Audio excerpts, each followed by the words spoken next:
Halle, halle, hallelujah. Halle, halle, hallelujah. Halle, halle, hallelujah. Hallelujah, hallelujah. The parable of the Good Samaritan, as I said in prefacing the gospel, one of the more popular and familiar parables from Jesus' teaching. Let's look at the characters in the parable. The two first ones, the priest and the Levite, they were learned in the law. They knew the law. They interpreted the law. But somehow they didn't know how to practice the law. Oh, perhaps they practiced it by the letter of the law, but they forgot that the spirit of the law is much more important. And even though those are fictional characters, part of Jesus' storytelling, the man who asked Jesus the question was a real person. It says a scholar of the law, or a lawyer. We mean a religious lawyer, a Jewish lawyer of the Jewish faith. And he was like the priest and Levite. He knew the law. He knew the letter of the law. And he quoted it perfectly. And he was so good that he connected loving God with all your person and loving your neighbor as yourself. He connected the two, which Jesus said is important. They go hand in hand. You can't say I love God and not love your neighbor. So he answered correctly, but he still wasn't sure who this neighbor was that you're supposed to love. Hence the telling of the story, the parable. You know, you can know the commandments. I went to Catholic school here in Las Vegas. I think it was probably third grade, fourth grade that, I was told to memorize the 10 Commandments, and I still have them memorized. I can give them to you word for word right out of the Bible. So you know I have a good memory. I have a bachelor's and master's degree in theology from the Catholic University of America. I have a good education. Does that make me a good person? Absolutely not. It makes me a good memorizer, a good student. It doesn't say anything about the person I am. I'm only a good person if I know who my neighbor is and how to help my neighbor. And the same for all of us. I think many of you have memorized the 10 Commandments. We know what we're supposed to do. That's the letter of the law. When tested, do you pass the test? Do you live out the spirit of the law? You see, why did the priest and Levite in Jesus' story pass the man by? It's the Jewish law that if you touch blood, you'll be rendered unclean. So it said the man was half dead, so he was probably bleeding. And if they tried to pick him up or touch him, they would touch blood. And for some reason, blood, which was considered the life source of all creatures, human and animal, if you touched blood, you were made unclean. And that meant the priest and Levite could not officiate at the synagogue or temple service that day. They thought that was more important to go to the temple and preside over the people than to save someone from dying. They missed the letter, the spirit of the law. They missed the spirit of the law. Love your neighbor as yourself. This neighbor was dying. Of course, they didn't consider him a neighbor because they thought he could render us unclean. He could hurt our future. And then we have the Samaritan. Now, of course, we know Samaritans were hated by Orthodox Jews. They were Jewish. They were of the Jewish faith, but they intermarried outside their religion.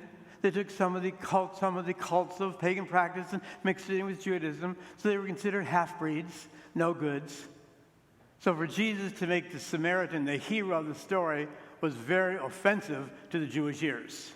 How dare you prop up a Samaritan as your hero? He's our enemy. He could do nothing good. And the Samaritan also was taking a risk. Perhaps this man was faking it. And when we went out to help him, he got robbed. That's the danger, unfortunately, sometimes helping people on the road or picking up hitchhikers, which we used to be able to do, but it's too dangerous now. I agree. And the other risk was, what would his fellow Samaritans think? You helped a Jewish man? Why would you do that? They're no good. We're Samaritans. They don't like us. We don't like them. Leave them alone. But he thought it's much more important to help this man. I don't care who he is dying. I can do something about it. I know where the inn is. I got some money. I'll help him out. A real hero. I love what Dr. Martin Luther King said about this parable. Martin Luther King said, Concerning the parable of the Good Samaritan, the priest and Levite each thought, if I help this man, what will happen to me? What will happen to my prestige? What will happen to my role in the temple? What will happen to my reputation? If I help him, what will happen to me? And Dr. Martin Luther King continues, but the Samaritan thought, if I don't help this man, what will happen to him? Big difference. The priest and Levite were thinking only about themselves, their reputation, their role in the temple. Samaritan thought about this guy. I don't care what my fellow Samaritans think about me. I don't care what anyone else thinks about me. I can help this man. I can leave him alone and he'll die, or I can change my attitude, my prejudices, and simply help this poor guy out, and maybe he'll live. And I presume in the parable he did live. A beautiful parable. How does it apply to us? We're all asked to be good Samaritans. 3 takeaways. Be willing to help people no matter what. I think most of us, if someone said, will you help me? Most of us would say yes. We might be a little bit hesitant if it's someone we don't like, someone against whom we have prejudice, which we shouldn't have, but we do. But most of us, if we're asked, can you give me a hand? Will you help me out? We'd say yes. But we are asked to look for opportunities to help without being asked. Sometimes people have a little bit too much pride to say, I need help, but we know they aren't needing our help. When you wake up in the morning, see the other members of your house, when you go to work, when you go to school, when you go around your neighborhood, you can tell if someone's having a bad day. You can tell if they're not feeling good. You can tell them something's wrong. And you can just pass them by like the priest and Levite and say, that's your problem, not mine. Or you can say, are you all right? Is everything okay? You don't look good today. Are you feeling all right?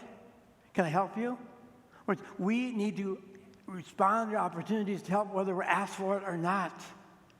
If you think about sins of commission, I committed murder, I committed adultery. What about sins of omission? We'll be judged on that. When I was hungry, when I was thirsty, when I was naked, when I was a stranger, did you care? So that's the first challenge, to be willing to help no matter what. And the second challenge is to accept all people equally, all the time, whether they're in need or not. Prejudice should be removed from our lives, whether they're Catholic or Protestant or Muslim or Jewish or atheist or whatever. They are human beings.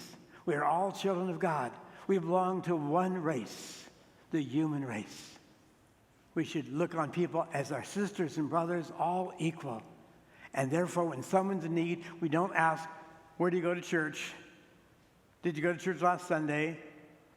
What religion are you? How much money do you have? We don't ask questions like that when someone's in trouble. We respond immediately. That's important. Get rid of prejudice, get rid of bias, get rid of discrimination. It has no part in the life of a Christian. And the third takeaway is that we should be willing to help people out even if we know we will not get paid back, get nothing in return.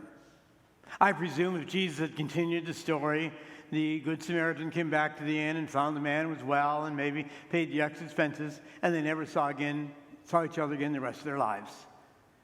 2 strangers, one helping out the other. He knew he would get nothing back in return. He wouldn't get paid back for the money he spent on that inn. That should be the same for us. We don't do good things because we know then I can ask them to do a good thing for me. We do goodness for goodness sake. That's it, period. So a powerful parable today, one of the most popular, but also one of the most challenging. Will you respond to opportunities to help someone when you see they're in need? Will you respond generously with an open heart, free of prejudice? And will you give even if you get nothing back in return? In short, will you be the hero? Will you be a good Samaritan?